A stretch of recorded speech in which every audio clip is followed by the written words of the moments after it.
பெங்களூர்ல போக்குவரத்து நெரிசலால் மனித இதயத்தை மாற்றி உயிர்காக்கும் முறையில பெரிய சவால் ஏற்பட்டது. இதனால இதயத்தை மெட்ரோ மூலம் கொண்டு வந்து ஒரு உயிரை காப்பாற்றி இருக்காங்க.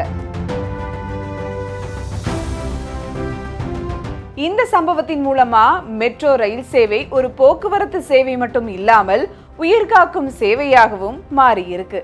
இத பத்தி தான் நம்ம இப்ப பார்க்க போறோம். பெங்களூர்ல ஒரு மருத்துவமனையில் தீவிர சிகிச்சை பெற்று வந்த நோயாளிக்கு அவசரமாக இதய மாற்று அறுவை சிகிச்சை தேவைப்பட்டது. இன்னொரு மருத்துவமனையில மூளைசாவு அடைந்த ஒருவரின் இதயம் தானமாக பெறப்பட்டது.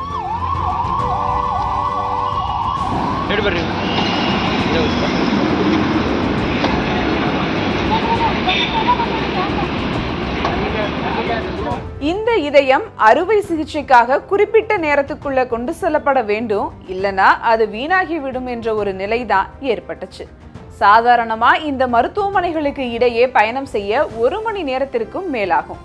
ஆனா இந்த உயிர்காக்கும் பயணம் வெறும் 20 நிமிடங்களில் வெற்றிகரமா நிறைவு பெற்றது.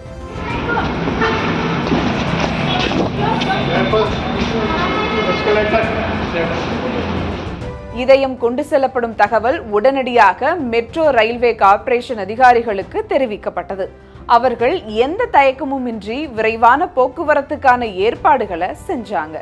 உயிர்காக்கும் இந்த உறுப்பை எடுத்து சென்ற மருத்துவ குழுவினர் யஷ்வந்த்பூர் மெட்ரோ நிலையத்தில் இருந்து ஒரு சிறப்பு பாதுகாப்புடன் புறப்பட்டனர். பெங்களூரு மெட்ரோ ரயில்வே கார்ப்பரேஷன் உதவி பாதுகாப்பு அதிகாரி கவுடாவின் மேற்பார்வையில மெட்ரோ ரயில் 7 நிலையங்களை கடந்து ஒரு குறிப்பிட்ட நேரத்துக்குள்ள சாம்ராஜ்யம் சதுக்க மெட்ரோ நிலையத்தை அடைஞ்சது.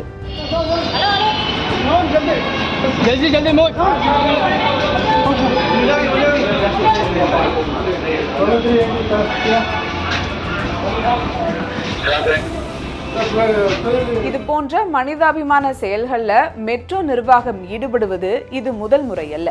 ஆகஸ்ட் 1ஆம் தேதி ஒரு தானம் செய்யப்பட்ட கல்லீரலை கொண்டு செல்லவும் மெட்ரோ நிர்வாகம் உதவி இருக்கு. இந்த மாதிரியான நிகழ்வுகள் அவசர மருத்துவ தேவைகளுக்கு மெட்ரோ போன்ற பொது போக்குவரத்து அமைப்புகள் எவ்வாறு பயனுள்ளதாக இருக்கும் என்பதற்கு ஒரு சிறந்த எடுத்துக்காட்டாக இருக்கு. இந்த உயிர்காக்கும் பயணத்தில் பங்காற்றிய அனைவருக்கும் பாராட்டுகள் தற்போது குவிந்து வருகிறது.